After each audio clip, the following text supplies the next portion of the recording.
반갑습니다. 오늘 날씨 참 좋죠. 성경 읽기 참 좋은 날씨입니다.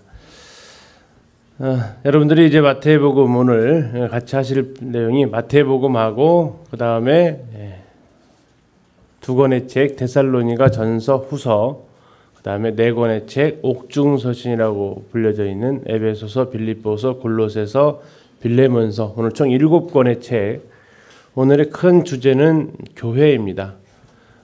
지난번에는 이제 복음에 대해서 했다면 오늘은 큰 주제로 교회가 되겠습니다. 마태복음에서 사복음서 중에서 유일하게 교회라는 단어가 등장하고요. 데살로니가 전후서에서 그 교회가 어떻게 시작이 되고 어떤 어려움을 겪는지, 그리고 사도 바울이 로마 감옥에 갇혀 있으면서 그 교회에 대한 비밀을 깨닫게 됩니다. 그리고 그걸 정리해서 에베소서는 교회의 몸을, 골로새서는 교회의 머리를 이렇게 증언하고 있습니다. 그리고 그 교회가 기쁨이 가득한 빌립보서, 그리고 그 교회가 이루어지는 그 과정을 보여주는 빌레몬서에서 오늘 주제가 큰 주제로는 교회로 이렇게 잡아보았습니다. 자, 사복음서 중에서 이제 세 번째 책입니다. 우리가 누가복음과 요한복음 같이 살펴보았고요. 첫 번째 신약 성경 첫 번째 책인 마태복음을 오늘 같이 살펴보도록 하겠습니다. 자, 마태복음 하면 여러분 어떤 게 혹시 기억에 남으십니까? 마태복음. 임마누엘. 예, 좋습니다. 굉장히 중요한 키워드였습니다. 예. 또요. 마태복음. 산상수훈. 그렇죠. 대표적이죠. 다른 복음서에 나오지 않는 거죠. 또 있습니까? 예.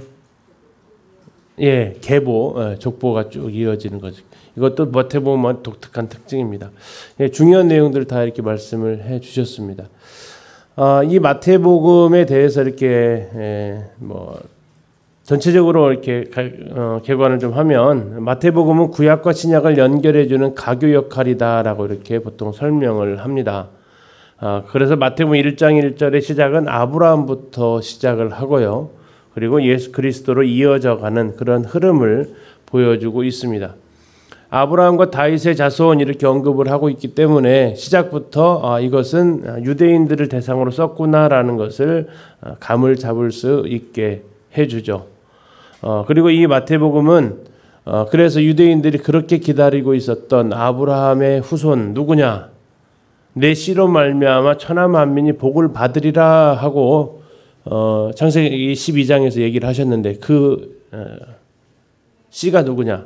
다음에 다윗을 통해서 그 예언이 좀 더 구체적으로 제시가 되어졌는데, 너로부터 이제 내 후손을 통해서 왕이 통치하실 것을 얘기를 하십니다.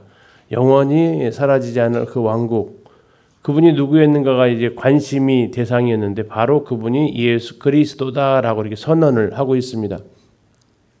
그래서 마태복음은 유대인들을 대상으로 구약에 오시기로 했던 메시아, 그분이 바로 예수 그리스도이시다라고 이렇게 선언하는 내용으로 되어져 있습니다.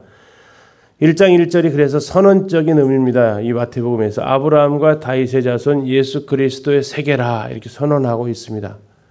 우리가 이제 다음 작심 통독에서 마가복음을 시작하는데 거기는 이제 하나님의 아들 그리스도 예수의 복음의 시작이다 이렇게 등장하고 있습니다. 처음 시작을 어떻게 하느냐가 굉장히 중요한데요. 마태복음은 아브라함과 다윗의 자손 예수 그리스도의 세계다라고 이렇게 이야기를 하고 있습니다. 우리 가지고 계신 이제 자료를 보시면 마태복음은 마태라는 사람에 의해서 쓰여진 것을 우리가 보통 분별을 합니다. 직접 자기가 썼다고는 얘기하지 않고 있지만 직접 자신의 이름을 또 거기에서 언급을 하고 있기도 합니다. 자, 언제 쓰여졌느냐라는 것은 성전 멸망 전에 쓰여졌다라는 게 보편적 의견입니다. 예루살렘 멸망을 예언으로 이야기를 하고 있기 때문에 그렇습니다. 앞으로 일어날 사건으로 이야기를 하고 있습니다. 마태복음 24장, 25장 그 장면에서. 자, 그럼 왜 썼느냐는 거죠. 우리가 책을 공부할 때 제일 중요한 것이 왜 썼냐, 그리고 무엇을 말하고 싶은 거냐라는 것인데, 자, 왜 썼느냐라는 것은 대상의 유대인들에게 예수 그리스도 그분이 하나님의 아들 메시아이시라는 것을 정확히 다시 한번 들려주고 싶었던 부분입니다. 자, 예수님께서 돌아가신 지가 한 30여 년 정도 흘렀다고 생각을 하시면 예수님에 대해서 또 사람들 사이에서 잊혀져가는 그런 상황들, 나중에 우리가 히브리서를 보시게 되겠지만 이제 예수님을 믿는 게 과연 옳은가, 예수님이 곧 오실 것처럼 얘기를 하셨단 말이에요. 복음서를 보게 되면 인자가 영광 중에 나타날 것을 얘기하시고, 마태복음 28장에서도 이제 올라가시면서 다시 오실 걸 약속했는데, 자, 그때 내가 다시 오겠다 했을 때 그들은 대략 몇 년 후에 다시 오실 것을 기대했을까요? 대부분의 사람들이 내가 살아생전에 다시 오지 않을까. 그런데 그런 분들이 한 분 한 분 돌아가십니다. 그러면 과연 오실까 하는 그런 생각들, 이런 것들을 우리가 이제 히브리서를 통해서 확인해 볼 수 있습니다. 자, 그런 과정 속에서 예수님, 그분에 대해서 이제 헛소문도 돌기 시작합니다. 그분은 살아난 적이 없다. 그러니까 다시 오실 일도 없다. 부활은 제자들이 꾸며낸 이야기다. 그래서 마태복음 28장에서 오늘날까지도 계속해서 이러한 소문들이 돌고 있다라고 마태복음 28장에서 이야기를 하고 있으면서 예수님 부활하신 것이 확실한 사실이라는 것을 제자들의 입장에서 자기가 부활하신 예수님을 직접 목격했기 때문에 이건 사실이다라는 것을 또 다시 한번 이야기해 줄 필요가 있었습니다.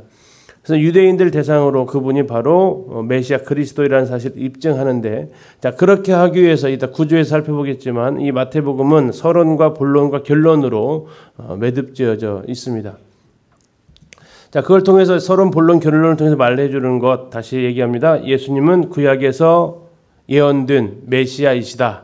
자, 그래서 12번에 걸쳐서 주께서 선지자로 하신 말씀을 이루려 하심이라 이렇게 나와 있습니다. 그래서 이 부분을 찾으시면서 읽으시면 굉장히 도움을 받게 되는 거죠. 주께서 선지자로 하신 말씀을 이루려 하십니다. 예언이 성취되었다라는 얘기입니다. 메시아 자체가 출생부터 예언이 되어져 있었고 그분의 죽으심도 예언이 되어져 있었다라는 것이 마태복음의 핵심이 되겠습니다. 그리고 그분은 구약에 있었던 모세나 또 성전이나 요나나 솔로몬보다 더 크신 분으로 소개를 하고 있습니다. 그리고 아까 말씀드린 대로 부활의 사실성을 얘기를 하고 있고요. 자, 이제 마태복음을 전체적으로 살펴보면 총 28장으로 되어져 있습니다. 마태복음 28장입니다. 여러분들이 통독하는데 걸리는 시간은 약 90분 정도 시간이 소요되는 그렇게 길지만은 않은 책입니다.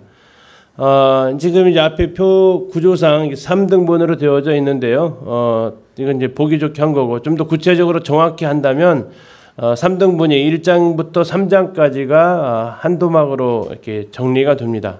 서론입니다. 서론. 그리고 4장부터 시작해서 25장까지가 본론이고 26장부터 28장까지 뒤에 석장도 결론입니다. 자, 서론에서 말해 주고자 하는 것은 예수 그리스도의 탄생이 구약에서 예언되어진 탄생이다라는 겁니다. 자, 예언되어진 탄생을 무엇을 통해서 알 수 있느냐? 첫 번째, 예수님의 족보를 통해서 아브라함과 다윗의 자손으로 오시도록 예언되어졌고 그 흐름이 어떻게 도달하게 되었는지를 이야기를 해주면서 1장에서 아까 우리 서분통이 지금 얘기했던 대로 임마누엘이라는 단어가 등장을 합니다. 그 임마누엘은 이사야서에서 예언되어진 사건이죠. 그리고 그 임마누엘의 하나님이 이 땅에 사람의 몸으로 오셨다라는 것이 2장에 등장하는데 2장에서도 역시 그 과정이 이제 1장과 2장이 바로 예수님의 탄생인데요. 자, 구약에 예언된 메시아다. 뭐가 예언되어 있느냐? 동방의 박사들이 뜬금없이 등장합니다. 이사야서 60장에 보면 그분은 열방의 경배를 받으실 것이다 라고 이렇게 예언되어져 있습니다. 이사야 60장 열방의 경배를 받으시는데 그 열방의 경배를 받으시는 예배자의 대표가 누구라고요?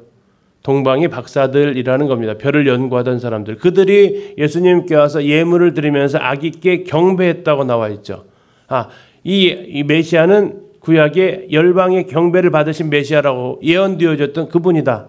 두 번째, 그분은 마태복음 2장에서 베들레헴에서 태어나시는데 그가 태어나실 것도 어떻게 된 거예요? 아무데나 태어난 게 아니고 예언되어졌다. 어디에서 예언되어졌습니까? 이게 구약의 미가서 5장에서 베들레헴 에브라다에 하면서 예수님이 태어나실 장소도 예언되었다라고 얘기를 하는 겁니다. 그리고 1장으로 돌아가면 마리아에게서 태어나시는데 그가 처녀였습니다. 처녀에게서 태어난다는 건 어디에서 예언되었습니까? 이사야서 7장에서 예언되어져 있었습니다. 1장과 2장을 통해서 보여주고자 하는 것은 예수님은 예언 가운데 오신 분이다. 구약의 예언을 성취하신 탄생이다라는 그 사건을 보여주고자 합니다. 그리고 나서 2장에 들어가서 예수님께서는 애굽으로 들어갔다 나오시고 다시 그분은 나사렛에 가서 사시게 됩니다. 자, 굳이 애굽에 들어갔다 나오는 사건을 언급하는데 이것은 마태복음에만 나와 있는 사항입니다. 왜 이게 필요했을까요?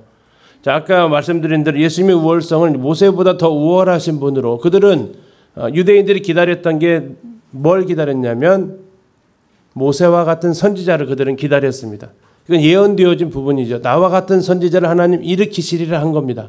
그래서 이 예수님하고 모세하고 공통점이 나와 있는데요.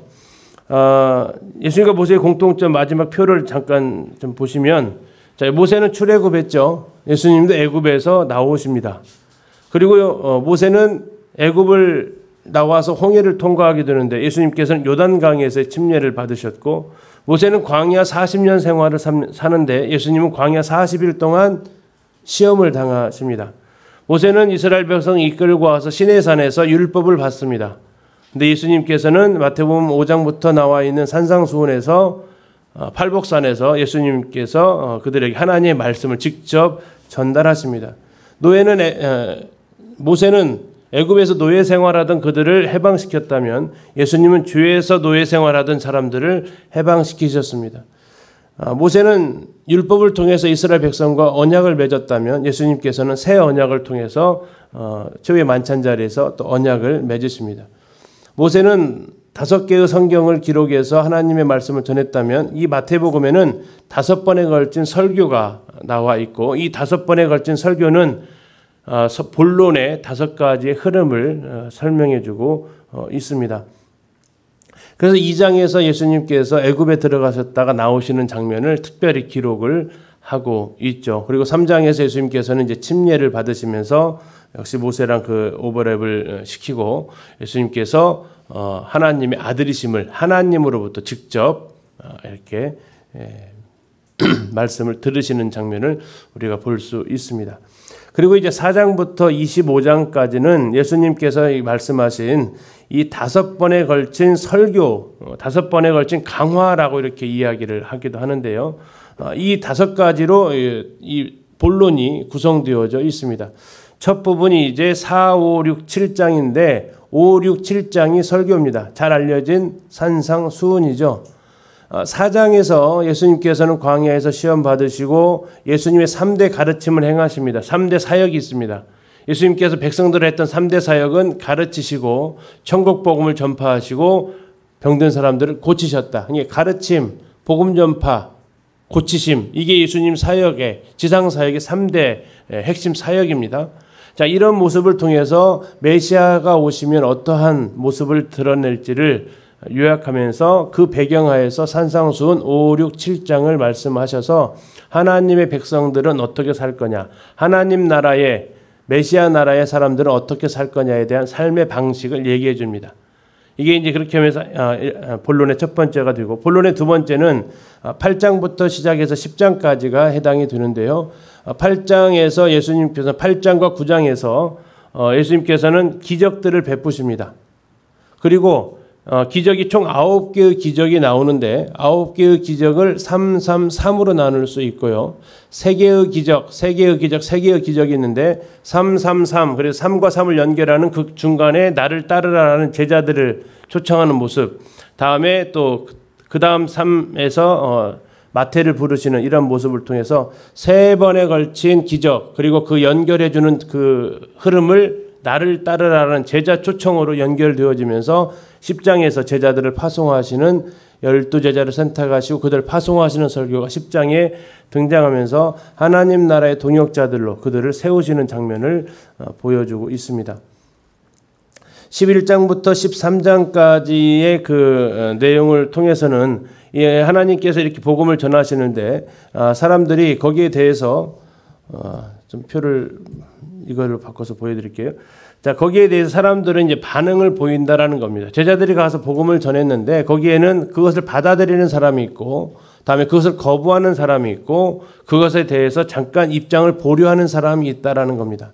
메시아의 나라가 임했을 때 메시아에 대해서 선포되었을 때 사람들의 반응을 이야기하시면서 그 마무리 설교가 13장에 나와 있는 씨 뿌리는 설교가 나옵니다. 거기에 4가지의 밭이 나와 있죠. 사람들이 하나님의 말씀을 받을 때 그렇게 다양하게 그들은 받아들이게 될 것이다라는 이런 것이 11, 12, 13장에 걸쳐서 천국이 하나님 메시아의 나라가 선포되었을 사람들의 반응을 이야기를 하고 있습니다.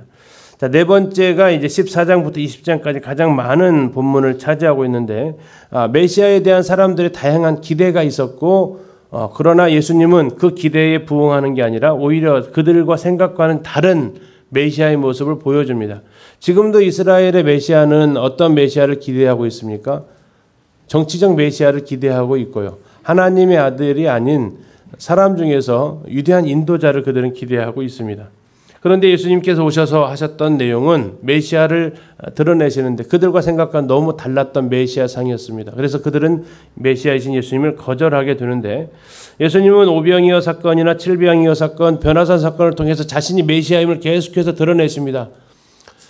이 오병이어 그냥 단순히 떡 사건이 아니고요. 당시에 이 떡을 줄 수 있는 것은 누가만 가능했던 일입니까? 이게 로마 황제만 가능했던 사건들입니다. 이 공산주의가 자유주의로 두면서 그들이 가장 겪는 큰 딜레마가 급식이 사라진다는 겁니다. 무상급식이. 러시아에서도 그랬고요. 이 나라를 이어갈 수 있었던 힘이 바로 그 떡을 나눠주는 거였는데 예수님께서 이러한 오병이어나 칠병이어 기적을 통해서 바로 그들에게 필요를 채워주시는 왕의 모습으로 등장을 하시고 변화산에서 하나님으로부터 또 한 번의 음성을 들으면서 그분은 왕이심을 계속해서 이야기하시지만 문제는 장로들이나 사두개인 바리새인들이 생각했던 메시아의 모습과는 너무 달랐다는 얘기입니다.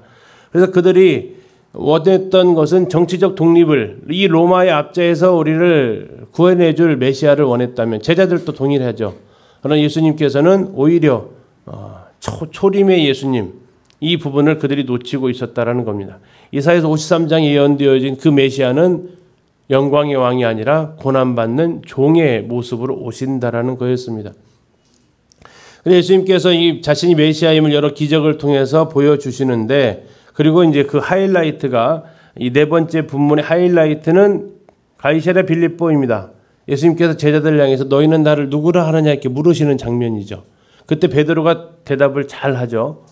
주는 그리스도시요 살아계신 하나님의 아들입니다. 답은 맞았는데 그 서술을 하라고 하면 틀렸을 거예요. 왜 그런지. 그런데 그가 꿈꿨던 것은 정말 고난받는 종을 통한 메시아가 아니었습니다. 그들은 여전히 그런 표현을 통해서 정치적 독립을 이끌어 주실 왕을 기대했고 그 이후에 그들이 왜 그런 모습이었는지를 알 수 있는 모습을 보면 주님 나라에 임할 때 하나는 우편에 하나는 좌편에 그러면서 그들은 누가 크냐 이 싸움을 계속 하게 되는 겁니다. 그런데 예수님은 그런 모습이 아니다 하면서 3번에 걸친 순환 예고를 하세요.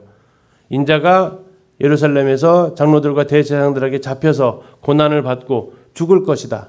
그러나 죽음으로 끝나지 않고 부활할 것이다. 3번에 걸쳐서 계속해서 얘기하지만 제자들은 이해할 수가 없었습니다. 왜 이해할 수 없습니까? 내가 생각했던 메시아의 모습과 너무 다르다라는 거였습니다.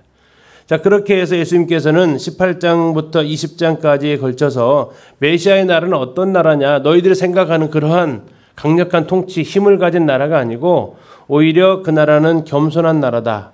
오히려 그 나라는 용서가 있는 나라다. 오히려 그 나라는 아이들이 들어올 수 있는 나라다. 오히려 그 나라는 돈과는 관계없는 나라다. 재물 많은 사람은 오히려 올 수 없는 나라다. 그래서 포도원 주인의 비유를 통해서 거기는 아침부터 일한 사람이든 오후 늦게 일한 사람이든 하나님께서 동일하게 그들에게 은혜를 베푸는 그러한 나라다 하면서 메시아의 나라에 대해서 설명을 해 주십니다. 5번째 보물론에서는 21장부터 25장까지인데요. 이 두 나라가 이제 충돌합니다. 하나는 메시아의 나라고 하나는 이스라엘 지도자의 나라인데 그 출발점은 예루살렘 입성입니다. 예루살렘 입성을 통해서 예수님께서는 자신이 메시아이심을 다시 한번 공적으로 드러내시는데요. 그 메시아가 가셔서 하셨던 일이 뭡니까? 성전 정화를 하십니다.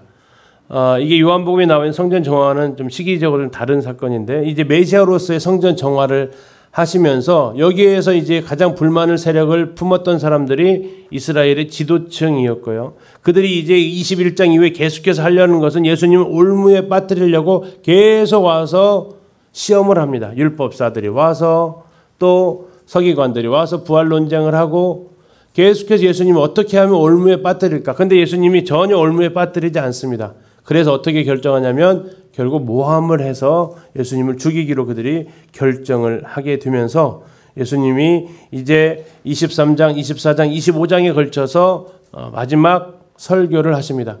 23장에서는 하나 메시아의 나라에 반역하고 있는 서기관들과 바리새인들이 화 있을진저라고 7번에 걸쳐서 외치시면서 그들에게 대한 책망을 하시고 24, 25장에서는 이제 장차 메시아의 나라가 임할 것이다라고 그리고 이 성전은 무너질 것이다라고 얘기하면서 너희들은 깨어서 준비해라. 그리고 메시아가 오면 달란트 비유를 통해서 또 양과 염소의 비유를 통해서 메시아 와서 심판할 것이다라고 이야기를 하십니다.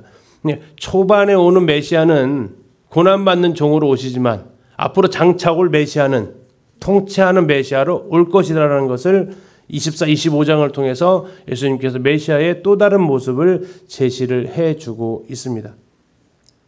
그렇게 5번에 걸친 설교가 마태복음의 핵심을 이루고 있습니다. 본론의 이 5가지 설교로 어떤 이벤트가 있고 그것을 마무리 지으면서 설교하시고 이벤트가 있고 설교하시고 그래서 5번에 걸친 설교가 끝나면 예수님은 이제 죽으러 가십니다.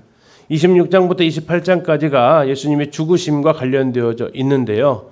자, 이 죽으심을 앞에 1장부터 3장까지 연결되어서 보게 되면 출생도 구약의 예언을 따라 되었다. 그리고 또한 죽으심까지도 구약의 예언을 따라 죽으실 것이다. 자, 그 출발점이 6월절 최후의 만찬으로 알려진 그 만찬입니다. 자, 만찬을 통해서 예수님께서 보여주고자 했던 것은 구약에 그렇게 너희들 6월절을 통해서 계속 만찬을 했는데 그건 과연 뭐냐? 출애굽했던 그 사건들은 과연 뭐냐 하면서 이것을 주님의 만찬을 통해서 새 언약으로 보여주시는 이런 일들을 하게 되고 이 뒷부분으로 가서 예수님의 구약의 예언이 계속 또 인용을 하고 있습니다. 마태가 의도적으로 뒷부분이 예수님 죽으심과 관련되어져서 예언되어졌다라는 것들을 얘기하면서 예수님의 죽음이 실패자의 죽음이 아니고 힘없어 죽는 게 아니고 왜 죽으신다고요? 예언을 이루기 위해서. 그래서 메시아는 태어날 때부터 예언으로 시작해서 마무리될 때까지 예언을 성취한 정말로 구약에서 예언되어진 그 메시아다. 다만 너희들이 오해한 것은 너희들이 생각했던 메시아의 모습과는 달랐다라는 거죠. 그러나 그 메시아의 모습은 초림이 아닌 재림 때 다시 이루어질 것이다라는 것을 말해주고 있습니다. 그래서 마지막 부분이 그분은 다시 살아나셨고 그리고 그분은 이제 지상명령이라고 하는 지극할 지 윗상에서 가장 상위의 명령을 왕으로서 메시아로서 내리는 겁니다. 너희는 가서 모든 족속으로 제자를 삼아 아버지와 아들과 성령의 이름으로 침례를 주고 내가 너에게 분부한 모든 것을 가르쳐 지키게 하라. 이게 앞으로 올 메시아의 나라를 너희들이 준비해야 된다라고 제자들을 다시 파송하는 장면입니다. 그러면서 마지막을 어떻게 마무리를 짓습니다. 볼지어다 내가 세상 끝날까지 너희와 항상 함께 있으리라. 길지만 딱 4글자로 줄이면 임마누엘입니다. 그래서 마태복음의 시작이 임마누엘입니다. 그렇죠? 마태복음 1장에서 임마누엘 찾으실 수 있죠? 예, 아예 딱 임마누엘로 23절에 나와 있습니다. 그리고 28장 마지막에서도 임마누엘입니다. 이 마태복음은 임마누엘로 시작해서 임마누엘로 끝나는 책입니다. 하나님이 우리와 함께 하셨고 그리고 앞으로도 영원히 함께 하실 하나님을 이야기해주고 있는 책이 마태복음이 되겠습니다. 이 마태복음의 이 전체적인 구조를 통해서 한마디로 말하면 이 예수 그리스도 그분은 구약에서 예언되어졌던 분이고 그리고 그의 삶을 통해서 메시아였음을 증거하셨고 죽으시는 과정 속에서도 구약에 예언된 대로 죽으심으로 그분은 정말 하나님의 아들 예수 그리스도 메시아였음을 증언하고 있습니다. 그리고 마지막 장에 28장에서 당시 예수님의 부활에 대해서 거짓 소문이 떠돌았던 것들에 대해서 이야기를 하시면서 그것은 사실과 다르다라고 이렇게 정리를 하고 있습니다. 마태복음 28장에서 마지막 부분이 그렇게 정리를 하고 있죠. 28장 15절에 이렇게 얘기합니다. 군인들이 돈을 받고 가르친 대로 하였으니 이 말이 오늘날까지 유대인 가운데 두루 퍼지니라. 그래서 이 마태복음을 쓰고 있을 때까지 예수님은 제자들이 시신을 가져가서 부활로 꾸며냈다라고 이렇게 소문이 도는 것들을 정정해주는 내용으로 마무리를 하고 있습니다. 자, 우리가 이제 간단하게 마태복음 개요를 이렇게 봤는데 서론 1장에서 3장까지 메시아 예언대로 오신 메시아, 그리고 4장부터 25장까지는 5번의 설교를 통해서 그 메시아 왕국이 어떤 모습이고 그 메시아 왕국을 통해서 제자들을 파송하셨고 그 메시아 제자들이 가서 또 예수님께서 메시아의 나라의 모습을 보여줬을 때 사람들은 거기에 3가지 반응을 통해서 나타나게 되고 그 메시아가 나라가 보여줬을 때 오히려 그들은 생각했던 것과 다른 메시아의 나라를 통해서 혼란스러워하고 결국 충돌을 통해서 그들은 그 메시아를 죽이게 되는, 그리고 그러나 그 죽음이 어쩔 수 없는 죽음이 아니라 예언되어져서 성취하시기 위한 죽음이라는 것. 그래서 그분의 태어나심과 죽으심까지 구약에 예언된 대로 주께서 하신 말씀을 이루시기 위해서 그분은 그렇게 하셨다. 그래서 마태복음 쭉 읽으실 때 주께서 하신 말씀을 이루려 하심이라, 또 구약에 기록되었으되 이런 내용 나오면 그것은 쉽게 얘기하면 마태가 하나하나의 사건을 하면서 구약에 있는 그 성경 말씀들을 다 인용을 했다라는 얘기고요. 마태는 구약을 아주 잘 알았다라는 겁니다. 물론 성령이 감동하심으로 썼지만 마태가 유대인이었고 그런 배경 속에서 그가 또 세리였기 때문에 얼마나 꼼꼼하겠습니까? 숫자 하나하나까지 다 찾아가면서 이렇게 기록을 한 걸 통해서 우리가 구약에 예언되어진 메시아가 예수 그리스도이심을 이렇게 살펴볼 수 있겠습니다. 자, 1장부터 나와 있는 3장까지 그 내용은 예수님의 예언대로 태어나셨다. 아브라함과 다윗의 자손으로 그분은 오셨고 그분은 처녀를 통해서 오시리라 했던 이사야서의 예언을 성취했고 미가서에 나오는 장소 베들레헴에서 태어날 것도 예언대로 되셨고 애굽에서 불러냈다라는 호세아서 예언도 성취하셨고 라마의 통곡도 나사렛 사람으로 치러진, 나사렛이 가지라는 뜻을 가지고 있습니다. 노찔이라고 이렇게 하는데 그 예언도 성취하셨고 광야에서 외치는 자의 소리였던 예수님 먼저 보낸 침례 요한의 그 사역도 역시 구약에서 성취되었고 예수님께서 침례 받으시는 것도 하나님의 아들로서 등장하고 있는 이사야서 2장 7절의 말씀도 성취하셨고, 자, 이래서 예수님께서 태어나심부터 계속해서 공생이 시작 전까지 구약의 예언이 그대로 성취된 분이다. 그 표현을 성경에서는 뭐라고 나와 있냐면 먼 못을 이루려 하심이라, 이런 표현들이 초반에 많이 나와 있으니까 그 내용들을 생각하시면서 우리가 1장부터 3장까지를 먼저 한번 읽도록 하겠습니다. 7장까지 보시면 메시아의 첫 번째 설교 전 내용이 되겠습니다. 자, 3번에 걸친 광야에서의 시험을 예수님께서 이제 받으시고 비로소 왕국을 선포를 하시는 게 외치십니다. 17절에서 비로소 전파하여 이르시되, 이제 메시아의 나라를 선포하시는 겁니다. 회개하라, 천국이 가까이 왔느니라 하시면서 동역자들 제자들을 부르시고요. 23절에 보시면 메시아의 3대 사역이 나와 있습니다. 메시아의 3대 사역, 첫 번째가 뭡니까? 그들의 회당에서 가르치셨다. 그 다음에 천국 복음을 전파하셨다. 세 번째가 백성 중에 모든 병과 모든 약한 것을 고치셨다. 이 3가지입니다. 이 3가지는 교회 시대도 그대로 이어봤습니다. 교회도 하는 것이 뭡니까? 가르치고 복음 전하고 그들의 삶을 돌아보는 겁니다. 그래서 가르치는 것은 교사, 복음 전파는 전도자, 치유하는 것은 목자. 에베소에 나와 있는, 우리가 교회를 볼 겁니다. 에베소서 4장에 나와 있는 교회를 세우는 새 은사, 그것은 예수님의 이 지상 3대 사역을 바탕으로 이루어진 겁니다. 그리고 이제 5장부터 이렇게 그리스도께서 하실 나라를 얘기하시면서 5장부터 알려져 있는 산상수훈에 대해서 얘기하는데, 보통 우리가 산상팔복 얘기하지만 자세히 보면 9가지의 복을 또 이야기를 하고 있습니다. 그리고 하나님의 백성이 어떻게 살아가는가 얘기를 하시면서 예수님께서 오셨던 목적은 율법을 폐하러 온 것이 아니다. 17절에 5장 17절에 보시면 내가 율법이나 선지자를 폐하러 온 줄로 생각하지 마라. 폐하러 온 것이 아니고 왜 오셨어요? 완전하게 하러 오셨다라고 얘기하시면서 율법에 너희들이 이렇게 읽었다. 그러나 나는 너희에게 이른다. 이렇게 얘기를 하고 있습니다.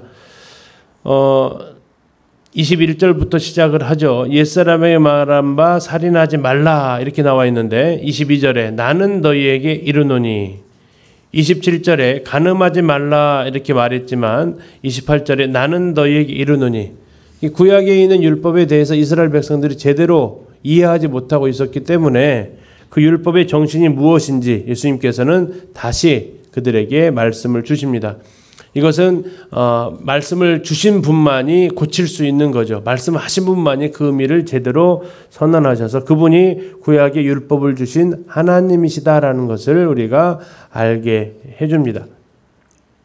자, 6장과 7장을 통해서는 메시아와 관련되어진 기도는 어떻게 해야 되는 것인지, 다음에 먼저 그의 나라 하나님의 나라와 하나님의 의를 구할 것, 이 땅에서 사는 것에 너무 매어 살지 않도록 얘기하시고 7장에서는 비판하고 하는 부분들, 그리고 결국 7장 마지막 부분에서는 여러분 잘 아시는 모래 위에 지은 사람 또 반석 위에 지은 사람을 통해서 하나님의 뜻대로 행하는 사람이 하나님 나라에 들어갈 수 있다 하면서 산상수훈을 마무리를 하고 계시게 있습니다. 그러면 4, 5, 6장 같이 읽도록 하겠습니다. 스티커 작업을 좀 하도록 하겠습니다. 라벨이 해주시고요. 마태복음 총 28장까지 되어져 있는데 편의상 세 부분으로 이렇게 좀 나눠봤습니다. 자, 오른쪽에 영어 이거 읽으실 수 있죠? 뭐죠? 임마누엘 하나님 우리와 함께 하시다. 두 번 나와 있습니다. 마태복음 1장하고 28장. 그리고 마태복음은 아브라함과 다윗의 자손으로 오셨다. 근데 그분이 누구시냐? 왕 중에 왕이시다라는 겁니다. 그리고 그분은 우리와 함께 하시는 하나님이다. 이 마태복음의 키워드라고 생각하시면 되겠습니다. 자, 먼저 이제 사역의 준비와 선포 과정을 이렇게 보시면 마태복음 1장에서 나와 있는 게 뭡니까? 예수님의 족보가 나와 있죠. 아브라함과 다윗의 자손 예수 그리스도의 세계다라고 이렇게 나와 있습니다. 그분이 처녀를 통해서 태어나실 것도 예언되어져 있었다. 이사야서에. 그리고 이제 2장에 들어가서 동방 박사들이 예수님을 찾아오는데 이거 이사야서 60장에 나와 있었던 열방이 그에게 나와 경배할 것이다. 그 말씀이 이루어지는 사건이 되겠습니다. 그리고 애굽에서 불러냈다라는 호세아 11장 말씀에 대한 예언이 또 성취되는데 이것은 모세와 비교되어지는 하나의 장면으로도 연결되어집니다. 3장에서 예수님께서는 뭐 하시죠? 침례요한에게 침례를 받으십니다. 그리고 하늘로부터 하나님께서 직접 이는 내 사랑하는 아들이요 내 기뻐하는 자다라는 이야기를 들으시게 됩니다. 그리고 그 침례 요한도 이사야서에 예언되어진 메시아가 올 길을 예비하는 사람, 결국 그가 예비했던 분이 메시아다라는 것을 통해서 구약의 예수 그리스도, 그분은 메시아다라는 것을 계속해서 지금 언급을 하고 있습니다. 아까 읽으시면서 찾으셨어요? 주께서 하신 말씀 이루려 하심이라. 그런 말씀들이 계속 초반에 반복하고 나중에 마지막 부분에도 중간에도 물론 나옵니다. 반복되어지고 있습니다. 자, 4장에 그 메시아가 이제 사역을 시작을 하십니다. 어디로 가십니까? 먼저 광야로 가서 시험을 받으십니다. 3번에 걸친 시험을 전부 다 승리하시는 모습을 통해서 메시아의 왕국이 드디어 선포를 하십니다. 회개하라, 천국이 가까웠느니라.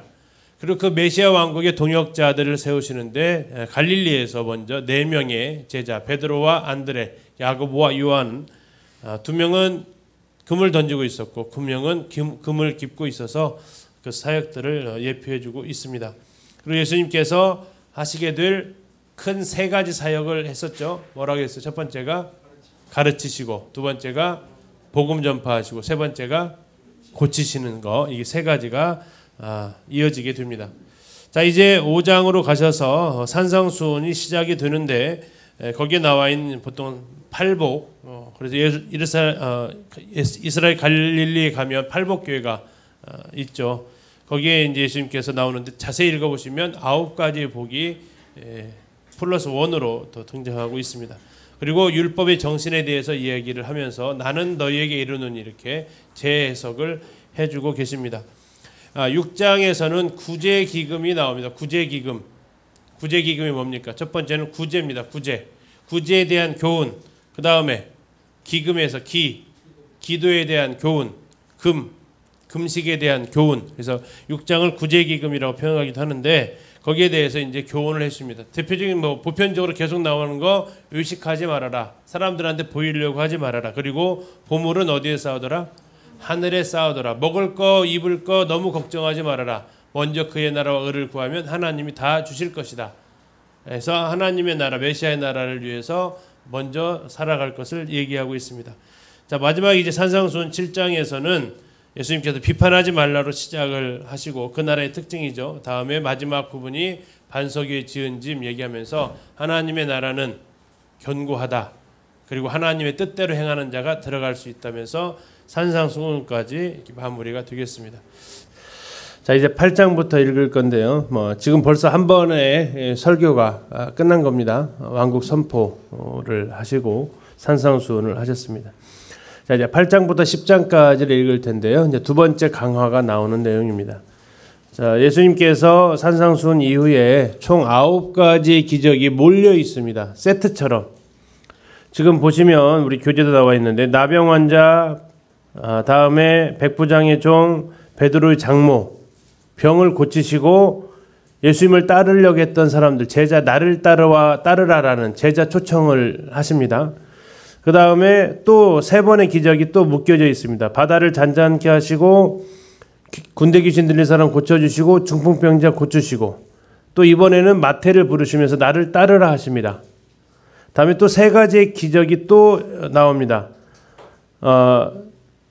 회당장 야이로의 딸과 혈루증 걸린 여인이 세트로 묶여져 있고요. 다음에 맹인의 눈을 뜨게 하시고 귀신 들려 말 못하는 사람을 고쳐주십니다.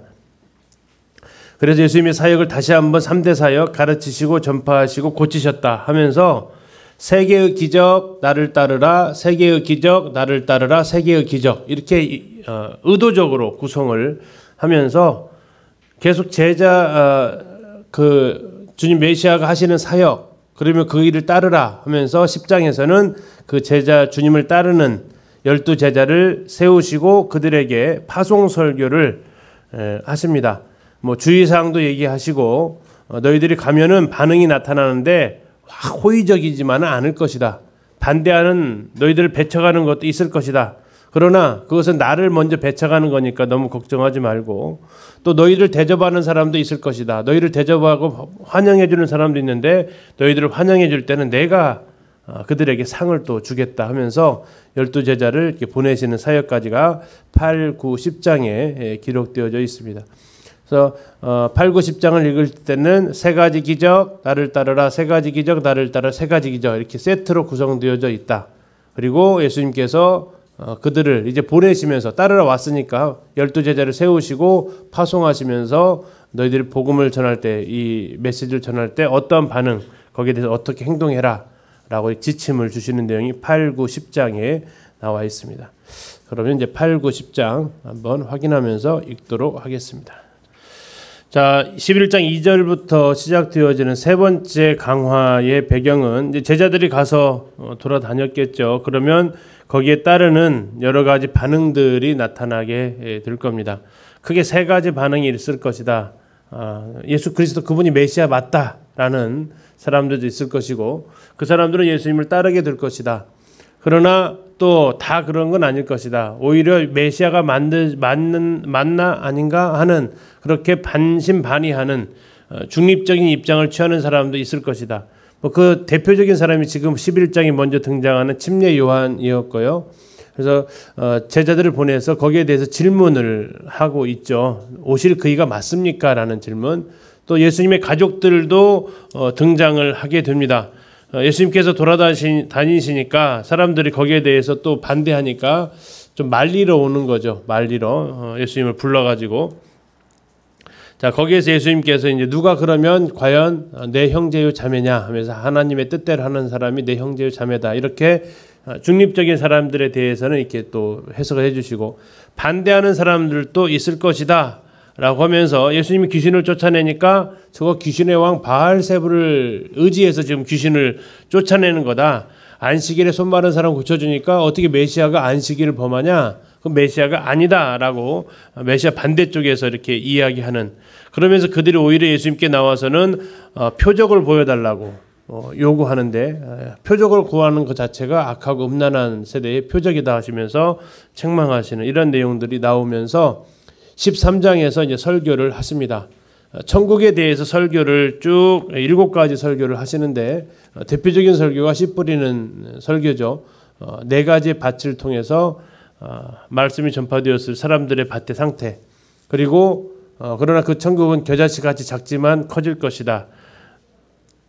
또 뭐 누룩을 통해서 부풀려지는 것은 커질 것이다라는 그 특징들, 하나님 메시아 나라의 특징들이, 더 나아가서 우리가 뭐 주일학교 찬송으로 유명한 밭에 감추인 보아나 그물에 갇힌 진주를처럼 그것을 발견한 메시아, 또 그것을 발견한 사람의 행동 변화에 대해서 이야기를 하시면서 마무리를 짓습니다. 그리고 13년 마지막에서는 또 역시 메시아에 대한 반응이 하나의 모습으로 예수님을 배척하는 고향 사람들에 이르기까지 11, 12, 13장이 바로 메시아가 하나님의 나라를 선포할 때 사람들의 다양한 3가지 정도의 크게 긍정, 중립, 부정 하는 반응이 나타날 것을 보여주고 있습니다.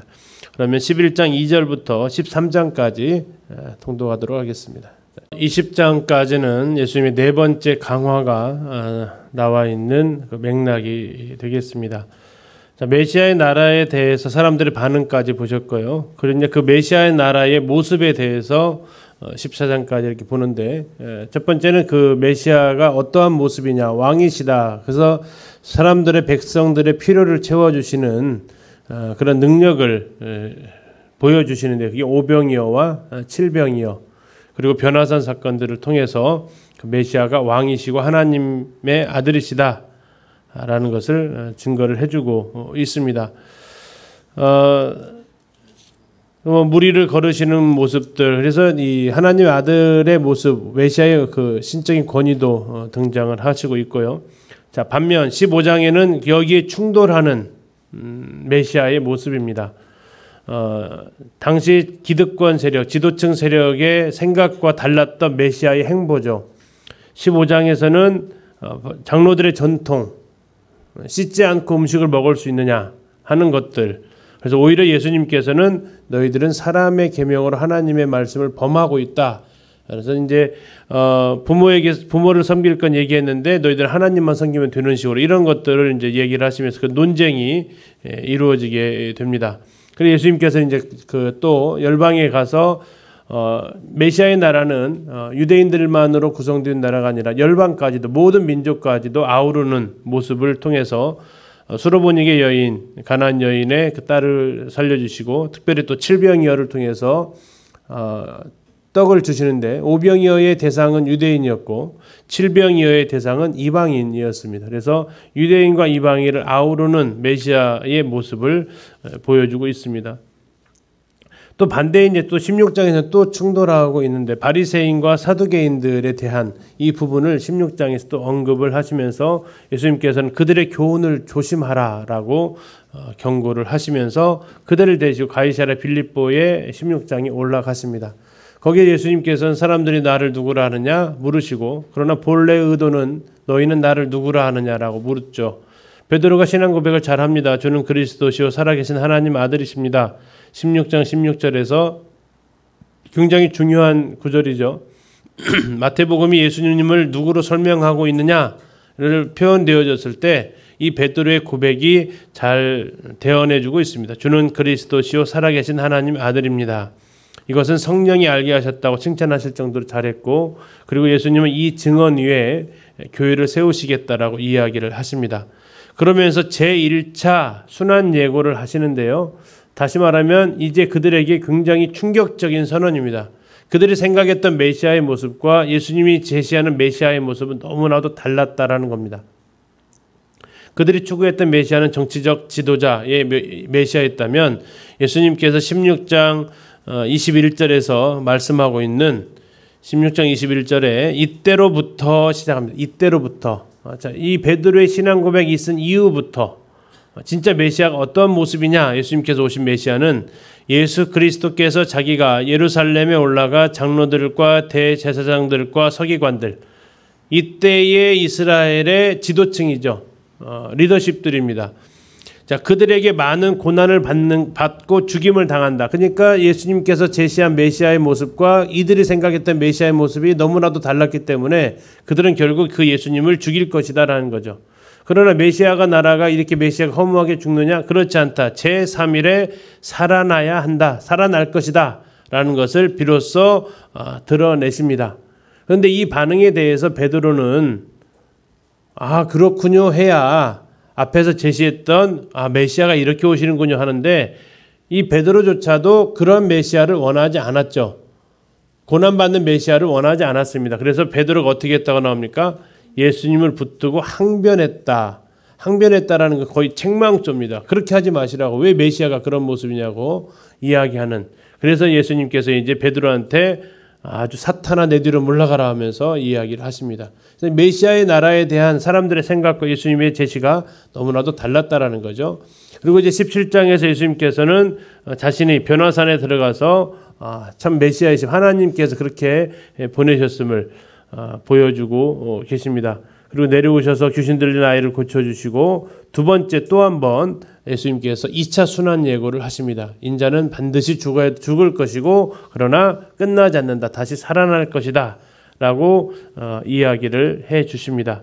일단 17장까지 이렇게 있고 이제 18장부터 20장까지는 새 4차 강화가 나오는데 이 4차 강화의 특징은 지금까지 강화는 설교로 다 이루어져 있었습니다. 10장이 완전히 설교였죠. 13장도 천국 비유에 관련된 설교였죠. 앞에 1차에 있었던 산상수훈 5, 6, 7장도 다 설교였다면 4차 이 메시지 강화는 사례 설교로 이렇게 등장을 하고 있습니다. 그래서 일단은 14장부터 17장까지 지금 무엇을 보셔야 되냐면 두 메시아에 대한 인식이 완전 상반되고 있구나. 예수님은 계속해서 고난받는 종이고 백성들을 이렇게 낮은 자로 오셔서 백성들을 섬겨주시는 메시아라면 그들이 원했다는 것은 통치하고 군림하고 이끌어가는 강력한 메시아를 원했다. 그래서 이 14장부터 시작해서 17장까지의 상반되어진 메시아의 모습을 비교 생각하시면서 같이 한번 읽도록 하겠습니다.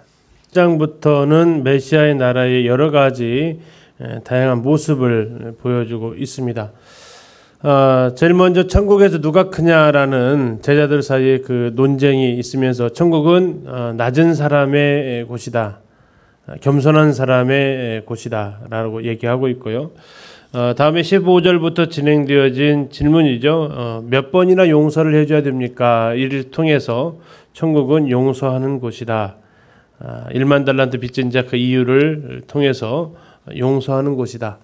19장에서는 이제 결혼에 대한 가르침에 대해서 나중에 이제 이게 사도계인과 연결되어져서 천국 메시아의 나라는 더 이상 결혼이 진행되지 않는 것이고 바로 이러한 천국을 위해서 혼자 살기로 작정된 이런 사람들에 대한 이야기도 하십니다.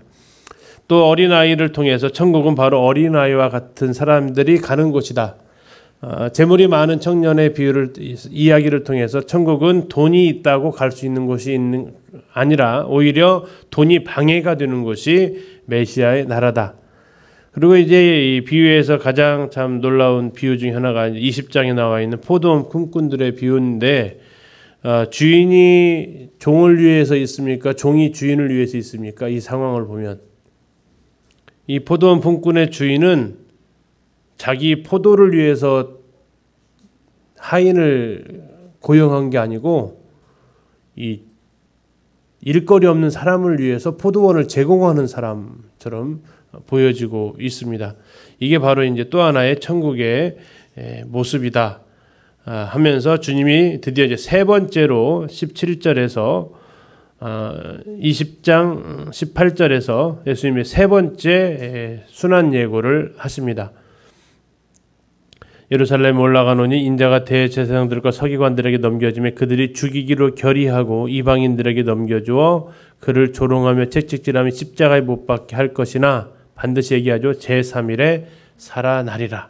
세 번에 걸쳐서 메시아의 나라에 대해서 이게 16장부터 메시아의 3차 순환 예고가 나오는데 그들이 생각했던 메시아의 모습, 그러나 실제로 성경에서 예수님께서 예언대로 오셨던 그 메시아의 모습이 서로 상반되어지는 이 모습을 또 보여주시면서 그들에게 자신이 메시아이심을, 또 그 중에서 으뜸되고자 하는 게 아니라 또 그 어머니의 요구가 있죠.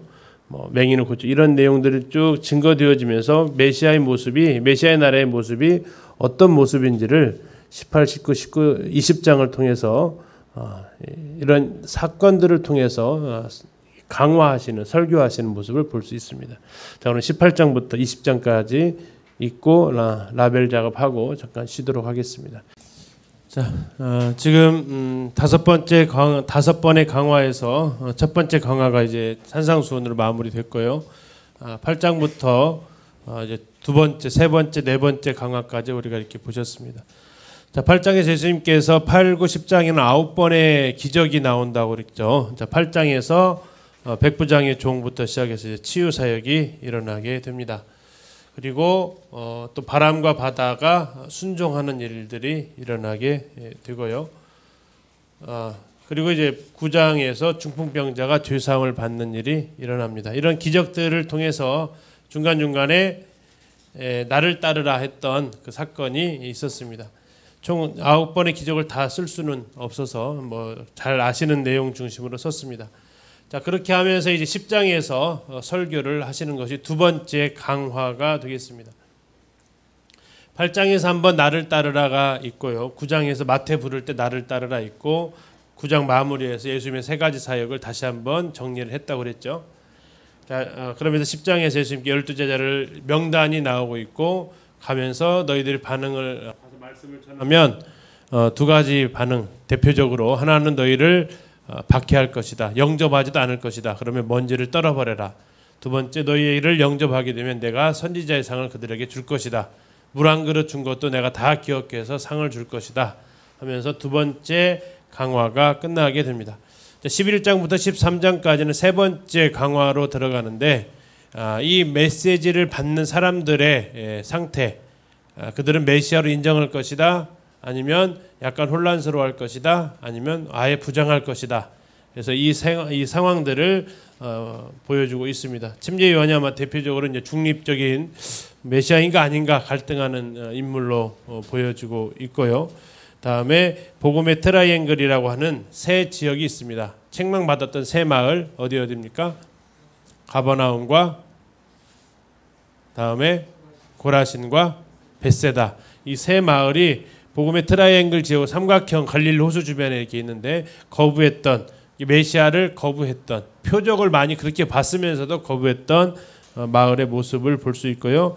12장에서는 이제 안식일과 관련되어져서 손 마른 사람 고쳐주니까 또 거기에 대해서 손 마른 사람은 긍정의 사람이 되겠죠. 나머지 사람들은 안식일을 어기는 게 메시아가 될 수 없다, 부정의 사람들이 등장하게 됩니다. 다음에 예수님께서 귀신을 쫓아내니까 또 오히려 거기에 대해서 놀랍다 하는 게 아니라 그건 귀신의 왕 바알세부를 하는 거다. 그리고 예수님께서 직접 말씀하신 너희를 책망할 것이다. 이제 누가요? 요나 그리고 시바 여왕이 솔로몬보다 더 크고 요나보다 더 큰 사람이 난데, 내가 와서 이렇게 했을 때 너희는 오히려 나를 배척했다. 그래서 너희들은 책망을 받을 것이다. 그래서 등장하는 것이 13장에 나와 있는 천국의 비유. 천국은 뭐뭐와 같다 하면서 7가지의 천국 비유, 대표적인 것이 씨 뿌리는 비유를 통해서 사람들의 반응, 4가지 밭을 통해서 또 그 밭에 영향을 주었던 악한 자가 뿌리는 또 하나의 씨 뿌리는 비유, 또 하나가 있죠. 그래서 13장의 씨 뿌리는 비유는 2번에 걸쳐서 2가지 유형으로 나오는데, 특이한 것은 거기에 대해서는 다 설명을 해주셨다라는 겁니다. 4가지 밭에 뿌려진 것도, 악한 자가 뿌린 것도, 씨 뿌리는 비유에 대해서는 다 설명을 하시는 내용을 볼 수 있고요. 다음에 역시 또 한 번에 배척하는 사람들, 메시아에 대해서 나사렛 고향 사람들까지도 결국은 배척을 하게 되는 11장부터 13장까지는 메시아에 대한 반응, 긍정, 메시아다, 중립, 메시아인가? 메시아가 아니다, 부정하는 사람들의 모습들을 볼 수 있습니다. 이제 14장부터 20장까지가 네 번째 강화가 나오는데 사람들이 생각했던 메시아 그 모습하고 예수님께서 오셨던 초림에 오셨던 메시아의 모습과 너무 달랐기 때문에 빚어지는 그러한 갈등의 모습이 14장부터 전개가 되어지고 있습니다. 14장에서 침례 요한이 죽으면서 예수님께서 오병이어의 기적을 6월절임에도 불구하고 예루살렘에 가지 않으셔서 갈릴리에 계시게 되는 그 배경으로 14장에 초반에 나와 있고 14장에서 예수님께서 오병이어의 기적을 통해서 백성들에게 먹을 것을 주시는 이 오병이어의 이 기적은 요한복음에서는 생명의 떡과 연관이 되어져서 하늘로서 오는 떡 연결이 되어져서까지 얘기를 하는데 마태복음 거기까지 나아가지는 않습니다. 아무튼 사람들에게 이 떡을 주시는 왕으로서 메시아의 모습 그리고 그분은 초자연적인 능력을 가지고 있는 그 메시아의 모습을 보여주고 있습니다.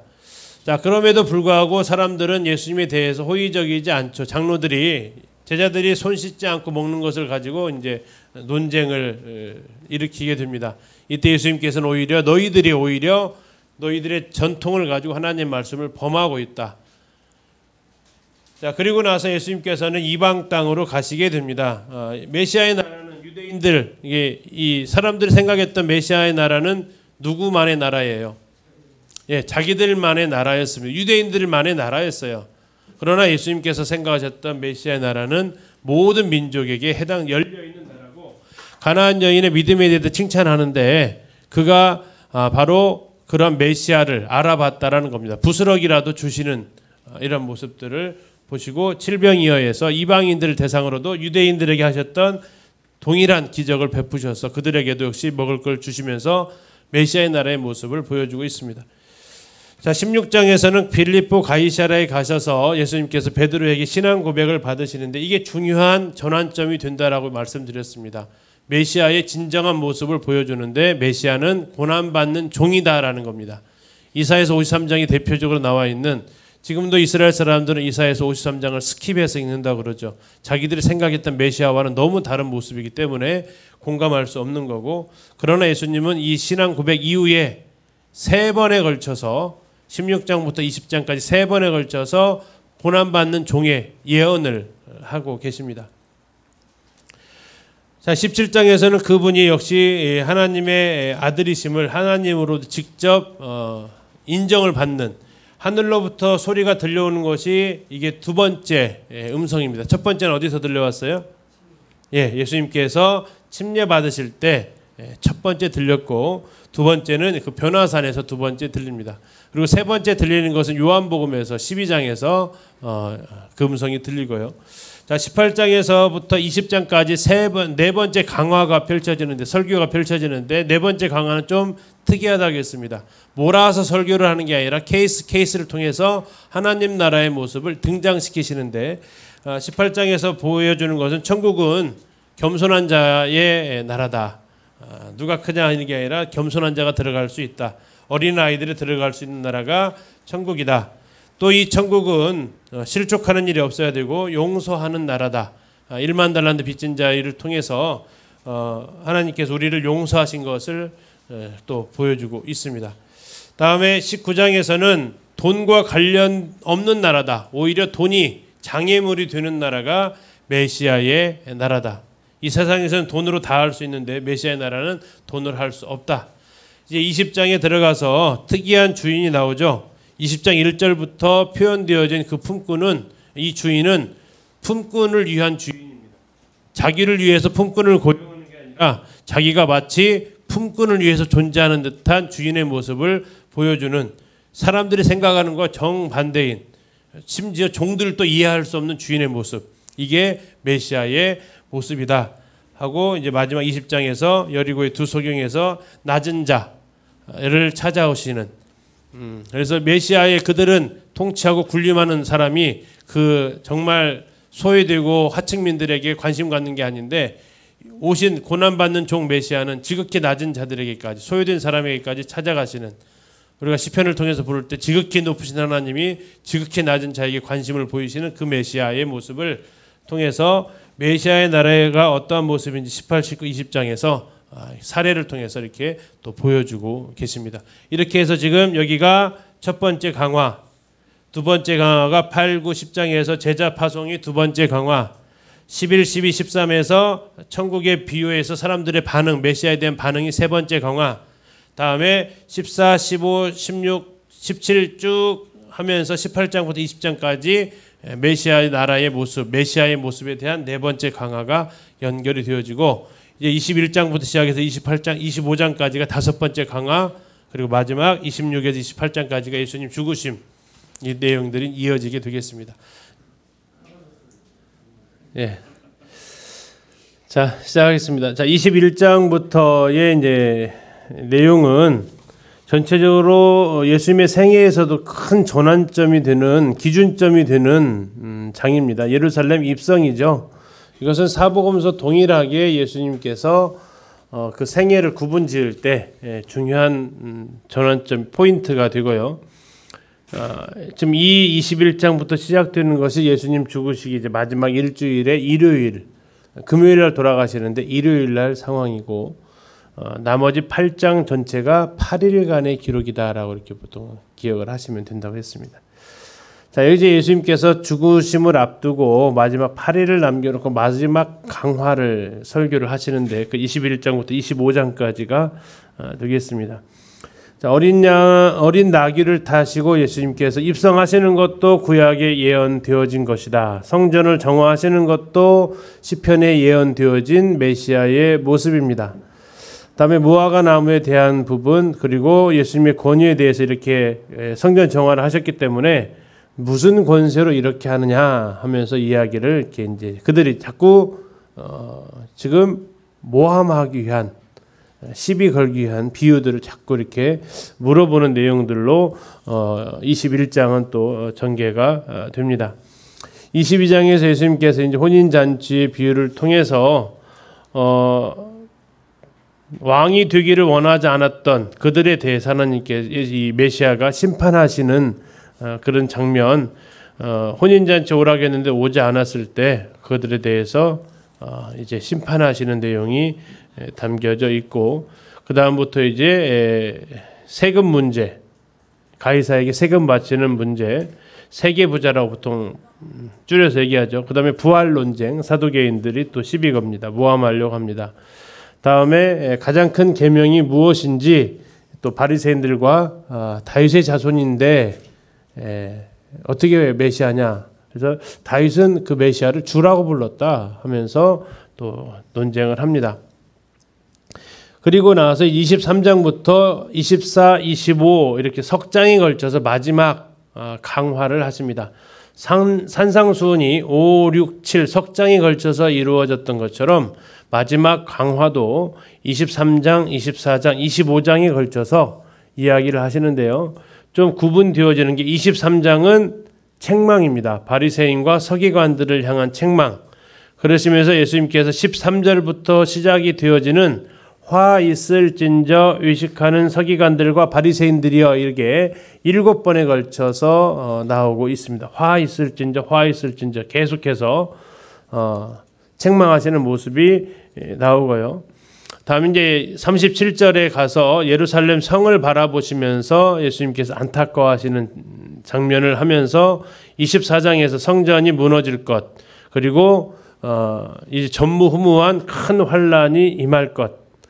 자, 그런 가운데에서 너희들이 어떻게 해야 되는지 거기에 대한 일들을 얘기하시면서 무화과 나무를 통해서 그 비유를 배워라. 그래서 준비하고 있어라. 메시아가 재림하실 것이다. 25장에서 이제 크게 세 가지 비유가 나옵니다. 열처녀 비유, 다음에 달란트 비유, 그리고 마지막 왼쪽과 오른쪽에 양과 염소. 25장 31절을 보시면 인자가 자기의 영광으로 모든 천사와 함께 올 때에 자기 영광의 보좌에 앉으리니. 자, 이것은 초림이에요, 재림이에요? 재림이죠. 이제 진정한 그때의 통치자로서 등장을 하신다라는 얘기입니다. 결국 그들이 와서 기대했던 모습은 31절의 모습인데 이건 앞으로 일어날 메시아의 모습이고 그때 오시면 예수님께서 좌우로 나누어서 하실 것이다. 그래서 보통 25장에 나와 있는 이 비유는 우리 교회 시대와는 관계가 없는 이스라엘을 향한 유대 민족을 향한 예수님의 공중 강림이 아닌 지상 재림에서의 심판의 모습이다. 특히 25장 31절에 나와 있는 이 내용은 교회와 관련된 게 아니라 지상 재림과 그리고 여기 나와 있는 내가 줄일 때 이 관련되어져서 성경 시대적 분별한다면 이건 아마도 환란 때에 복음을 전했던 그들을 어떻게 대우했느냐 이것으로 인해서 그들이 하나님 앞에 평가를 받을 것이다 라는 이야기로 이렇게 등장하고 있는 본문. 그래서 마태복음에만 기록되어져 있는 내용이 이렇게 되겠습니다.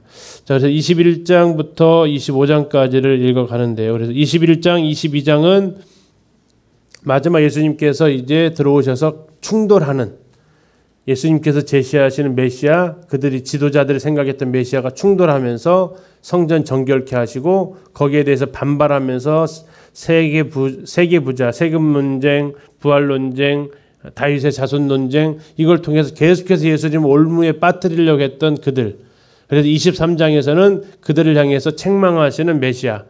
그리고 24, 25장을 통해서는 장차 임할 일들, 예루살렘 성전 파괴와 또 전무후무한 환란 그리고 나서 앞으로 메시아가 이제 정말 장차 영광 가운데 다시 오실 메시아의 모습을 이렇게 통해서 예수님께서 마지막 강화를 설교를 하시는 모습을 볼 수 있습니다. 21장에서 25장까지 5장 쭉 읽도록 하겠습니다. 이제 주님께서 고난 받으시고 죽으시고 부활하시는 내용으로 되어져 있습니다. 이 장면을 기록한 가장 큰 중요한 부분도 성경을 이루어지게 하시기 위한 목적이다. 이건 예수님께서 이제 직접 하신 말씀인데요. 26장 가셔서 보시면 54절 잠깐 보시겠습니다. 26장 54절. 내가 만일 그렇게 하면 이런 일이 있으리라 한 성경이 어떻게 이루어지겠느냐. 12형 더디는 천사를 불러서 예수님은 잡혀가지도 않을 수 있고 죽지 않을 수도 있다. 그러나 내가 만약 그렇게 한다면 성경이 어떻게 이루어지겠느냐라고 얘기하시면서 결국 이렇게 죽음에 내어주시는 목적은 무엇 때문에 하신 거라고요? 성경을 이루시기 위해서 그랬다라고 이렇게 얘기하십니다. 27장 9절에 가서 보셔도 이렇게 나와 있습니다. 27장 9절에 이에 선지자 예레미야를 통하여 하신 말씀이 이루어졌나니 유다가 이렇게 예수님을 판 것도 우연히 된 것도 아니라 이것도 성경에서 이루어진다고 예언이 되어져 있었다라고 이렇게 기록되어져 있습니다. 그래서 예수님께서 이렇게 하셨던 행동들 하나하나가 성경에 기록된 대로 예수님께서 죽으시는 장면이다라는 것을 우리가 확인을 할 수 있죠. 그래서 예수님께서 이렇게 십자가에서 죽으시는 이러한 모습조차도 다 예언되어져 있는 대로 죽으시는 것이다 하면서 예수님의 죽으심을 쭉 이야기를 하고 있습니다. 굉장히 자세하게 이야기를 하고 있고요. 28장에서 앞에서 보셨던 대로 부활하시게 됩니다. 그리고 당시에 이것을 기록했을 때에 일어났었던 소문, 제자들이 예수님의 시체를 가지고 훔쳐갔다. 그리고 부활했다라고 지금 하는 거다 하는 내용이 28장 15절에서 이런 일들이 이때부터 그들이 꾸며낸 이야기다라고 하면서 부활에 대한 그 오해를 풀어주는 내용들로 되어져 있습니다. 자, 이제 26장, 27장, 28장을 통해서 죽으심까지도 예수님께서는 성경을 이루시기 위하여 행하셨음을 같이 이렇게 보고 우리가 마지막 스티커 작업하고 점심 식사하도록 하겠습니다. 21장부터 28장까지 내용이 되겠습니다. 자, 21장부터 25장까지가 마지막 5번째 강화에 해당이 되고요. 21장에서 예수님께서 예루살렘에 입성을 하시게 됩니다. 메시아의 나라가 시작이 되는데 기존에 있었던 예루살렘은 누구의 왕국이었습니까? 제사장들과 사두개인들과 율법사들과 서기관들, 그들의 나라였고, 그들의 나라에 들어가셔서 예수님께서 첫 번째 하신 것이 성전 정결을 하십니다. 그들의 권위에 대항하셨던 거였고 그들은 반발합니다. 그리고 21장에 보셨던 대로 예수님을 올무에 빠뜨리기 위해서 온갖 질문들을 합니다. 그러나 그 질문들에 대해서 예수님이 다 답변을 하시면서 그들은 이제 예수님을 어떻게 하려고 합니까? 죽이려고 하는 겁니다. 일어났던 것이 세금 논쟁입니다. 세금 논쟁. 가이사에게 세금 바치는 게 옳습니까? 다음에 계명 중에 어느 게 가장 큽니까? 율법사들이 물었던 거예요. 순서는 좀 바뀌어 있습니다. 말 때문에 좀 이렇게 했던 거예요. 부활 논쟁. 사두개인들이 7 아들이 있는 그 집 누구의 부활이 있다면 아내가 됩니까? 자, 자손론 바리새인들이 했던 질문이죠.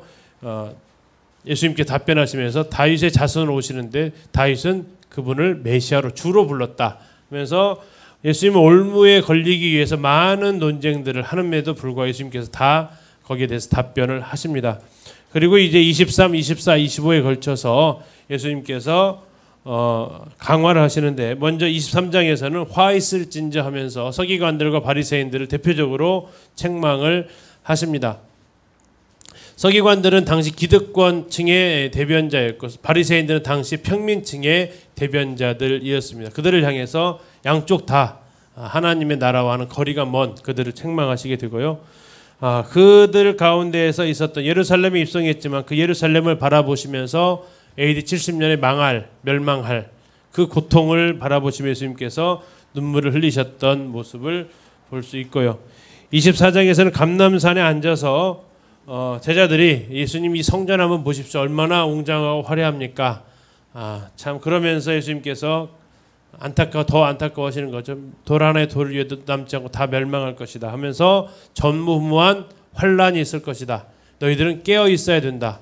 무화과 나무를 통해서 배워라 하면서 예수님께서 강화를 하십니다. 그리고 25장에서 3가지의 비유가 나오는데 열처녀 비유, 달란트 비유, 그리고 예수님께서 영광 가운데 오셔서 하실 양과 염소를 나누는 의인은 영생에 악인은 영벌에 보내시는 그 비유를 통해서 장차 예수님께서 메시아로서 재림하실 것을 얘기를 하시면서 5번째 강화가 마무리가 됩니다. 26장에서 예수님께서는 겟세마네에서 잡히시게 되고 최후의 만찬을 하시고 나서 겟세마네에 잡히시게 되고요. 베드로는 예수님을 3번에 걸쳐서 부인을 하게 됩니다. 예수님 빌라도의 판결에 따라서 십자가에서 죽으시게 되고 예수님의 무덤은 부자의 무덤, 아리마대 요셉의 무덤, 이사야서 53장에 예언되어 있었던 그 부자의 무덤에 안치가 되시게 됩니다. 그리고 그것을 바라보았던 여인들이 부활하신 날 아침에 찾아갔지만 빈 무덤만 발견하게 되고 예수님이 살아나셨다 얘기하시고 예수님은 갈릴리에서 그들에게 지상명령을 하시면서 마지막 1장에서 하셨던 4글자 뭐요? 임마누엘, 세상 끝날까지 너희와 항상 함께 있으리라. 우리가 이제 마태복음을 마무리하면서 한번 생각해 보고자 하는 것은 이렇습니다. 예수님하고 지금 계속해서 이렇게 기록되어진 이유가 뭡니까? 예수님께서 성경의 예언대로 오셨습니다. 그리고 성경의 예언대로 사셨습니다. 그리고 성경의 예언대로 죽으셨습니다. 그런데도 그들은 예수님을 맞아들이지 않았습니다. 왜 그렇습니까? 자기들이 가지고 있었던 선입견이 있었고 자기들이 가지고 있었던 생각들이 있었습니다.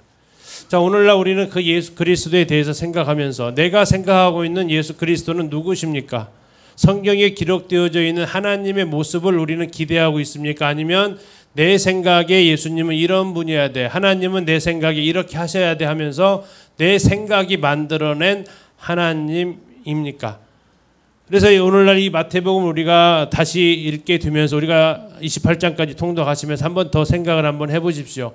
예수님은 26, 27, 28장에서 왜 죽으셨다고요? 성경을 이루기 위해서 그 모든 고난과 죽음까지도 감당을 하셨습니다. 목적이 성경을 이루어지게 하기 위함이었습니다. 예수님은 성경에 기록된 대로 오셔서 성경에 기록된 대로 가셨는데 내가 생각하고 있는 예수님은 어떠한 하나님이야? 성경에 기록되어져 있는 하나님인지 아니면 내 생각 속에 고안해낸 하나님인지.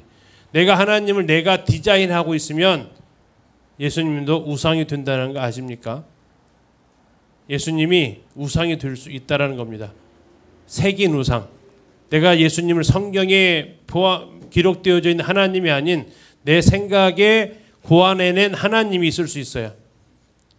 여러분들 하나님을 여러분들의 어떤 틀에 넣어버릴 수가 있고요. 그렇게 되면 성경에서 기록되어진 그 하나님이 아니라 내 생각에 만들어진 하나님. 그래서 하나님께서 행하시는 일들이 나한테 부담스럽게 다가올 때가 있어요. 누구처럼? 이 화이슬전에 나오는 서기관, 바리새인, 율법사, 장로들처럼. 왜 그렇게 하시지? 이게 다 어디서 나왔어요? 장로들의 전통에서 나왔어요. 예수님 하나님에 대해서 오해하고 있었던 많은 사람들. 그러나 성경을 우리가 정확히 알면 하나님이 그렇게 하시는 것이 전혀 어색하지 않다라는 것을 알 수 있습니다. 오늘 이 아침에 우리가 성경을 다시 이렇게 읽게 됩니다. 성경을 읽는 이유가 뭡니까? 내가 경험하고 내가 생각한 하나님이 과연 성경에 기록되어 있는 그 하나님인지 아니면 오늘 또 나는 하나님을 무엇인가에 의해서 새겨가고 있는 것은 아닌지. 그래서 하나님이 혹시 당황스러운 하나님이 경험하셨습니까? 하나님의 일하심이 당황스러워지셨던 적이 있으십니까? 그 이유는 뭡니까? 성경에 기록된 하나님의 모습이 아니었습니까? 아니에요. 그분은 성경에 기록된 대로 하시는 분입니다. 다만 내가 어떻게 해요? 장로들처럼 가지고 있었던 전통, 생각, 가치관 이것이 반성경적이거나 비성경적일 때 우리는 당황스럽거나 우리는 시험에 빠질 수 있다는 겁니다. 그렇게 되지 않기 위해서 우리가 할 것은 다시 성경으로 돌아가서 성경에서 어떻게 말하고 있는지. 그래서 오늘 참 날씨 좋고 여행 가기 좋은 이 날에 우리가 이 딱딱하고 불편한 의자에 앉아서 다시 하나님의 말씀을 펴는 이유가 뭡니까? 내 생각이 하나님의 말씀과 일치되는지를 우리가 점검하기 위한 것입니다. 그래서 아니라면 포기하지 해야 됩니다. 그렇지 않으면 계속 논쟁합니다. 하나님하고. 혹시 이 자리에 지금 하나님하고 논쟁하시는 분 계실지 몰라요. 하나님 도대체 왜 그러시는 거예요 하면서. 그런데 그것은 우리가 성경을 제대로 알지 못했기 때문이고 마태복음은 계속해서 주님의 말씀대로 주님 행하십니다. 그리고 그분 자신이 성경을 이루게 하시려고 그 험한 십자가의 길을 가십니다. 그래서 우리가 성경에 다시 한번 우리의 마음을 우리의 생각을 정리를 하시면 좋겠습니다.